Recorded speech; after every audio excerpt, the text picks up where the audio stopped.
Everybody, it's the Recycled Mom, and I am here to do another Road to Recovery update, and I've been doing it while I'm on the road.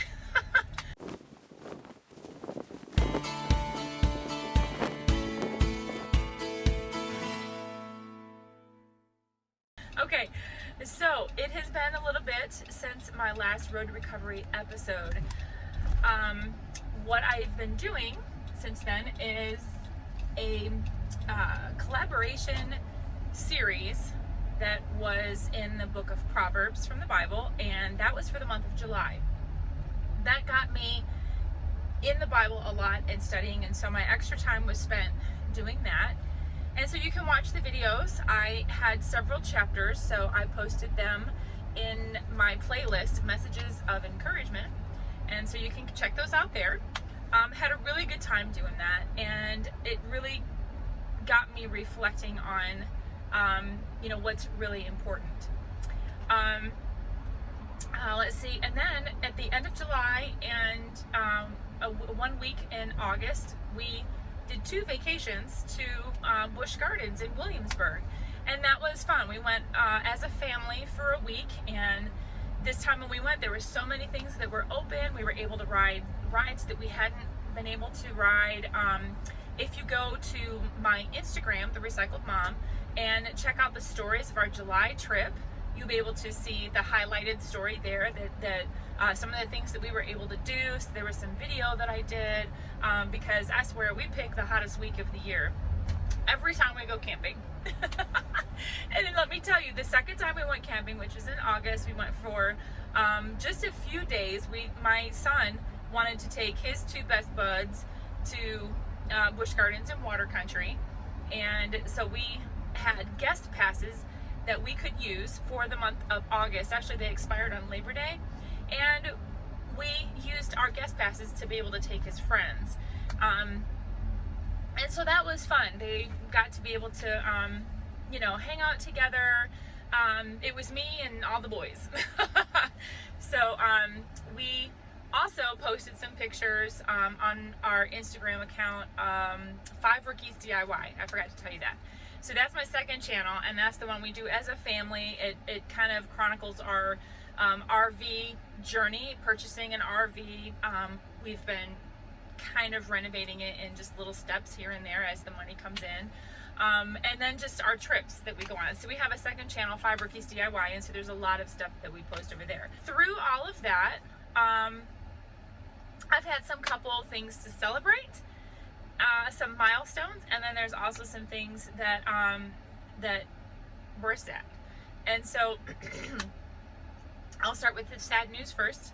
My brother had passed away about 2 weeks ago, and it was very sudden. He was 56, and he lives with his aunt in Michigan, and so I don't really know what happened.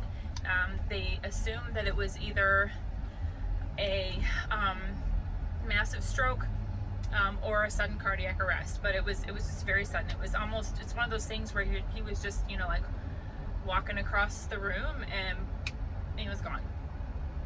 So had a lot of time with my half siblings. If you catch my story in a video that I did last year called What Does Unconditional Love Look Like, something like that. I bring up a little bit of our family history and dynamic, and my brother Roger, who was very much a person who lived the extremes on all sides, the bad and the good, everything. There was no middle. There was either one thing or the next. So but it has given me a time to pause and reflect that again on what is really important. And the other sad thing was that my daughter, my 15-year-old daughter, was fired from her job on Friday of last week. So let's see, I don't even know what today is. August 30th, I believe, is today. And so it's a Monday.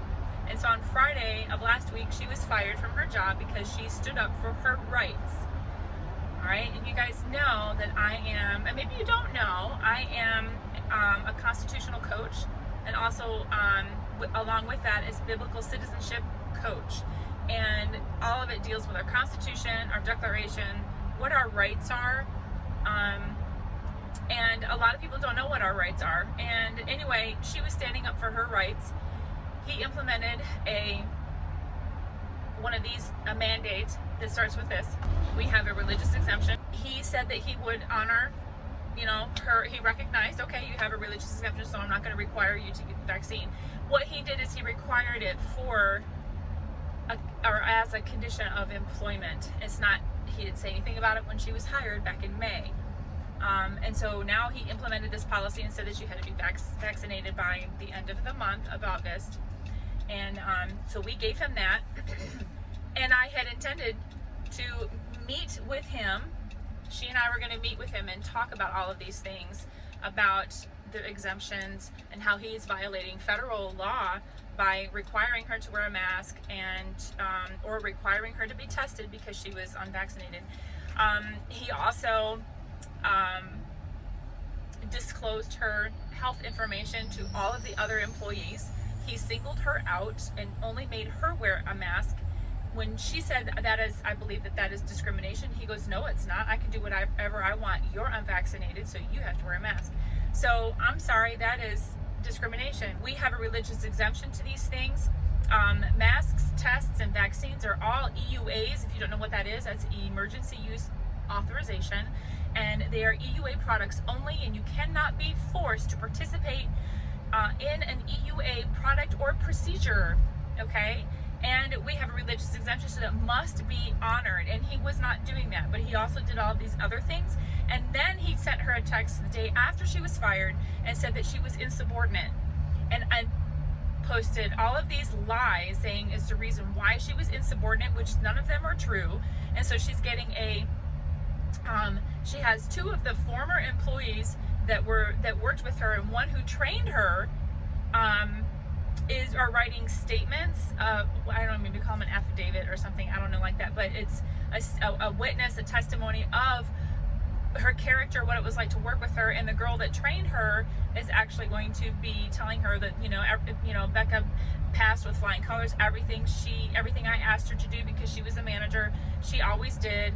Blah blah blah blah. So anyway, this is not in her character to be insubordinate. But when you stand up for your rights, you are not back talking, and you are not being insubordinate. You are not being rude. Okay, rude, you could probably argue that one because sometimes you can do it in a rude way. He blew off our first meeting, and I left a packet of information there with her letter of exemption, but apparently he didn't read anything else in the packet because I had all the other stuff about how he's violating all these rights and stuff by doing what he's doing. And for an entire month, we were trying to make an appointment with him to reschedule that meeting that I forgot about it. I'm too busy. And Becca had asked him repeatedly, I want to meet with you in person at work. And he blew her off, and he just would not face her face to face. So anyway, we have contacted attorney here in Virginia. His name is Attorney Tim Anderson, and he's on Facebook. I happened to start following him like the beginning of last year. And he has been so good at navigating a lot of these things as far as what's all been happening with everything since the beginning of the mention of the big C word. And so anyway, he was looking for cases that involve the following, information that I think fits our scenario. And so I called him, and we have an appointment this afternoon for a 20-minute phone consultation. So I hope that will get us going in the right direction. So what does that have to do with me? It just has to do with the fact that I've been overwhelmed and a little bit busy, and so trying to do all these things. So I'm going to pause the video for a second. I got to help my husband back in the RV.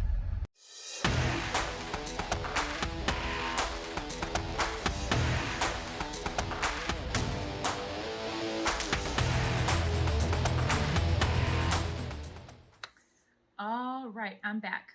So, time for the good news.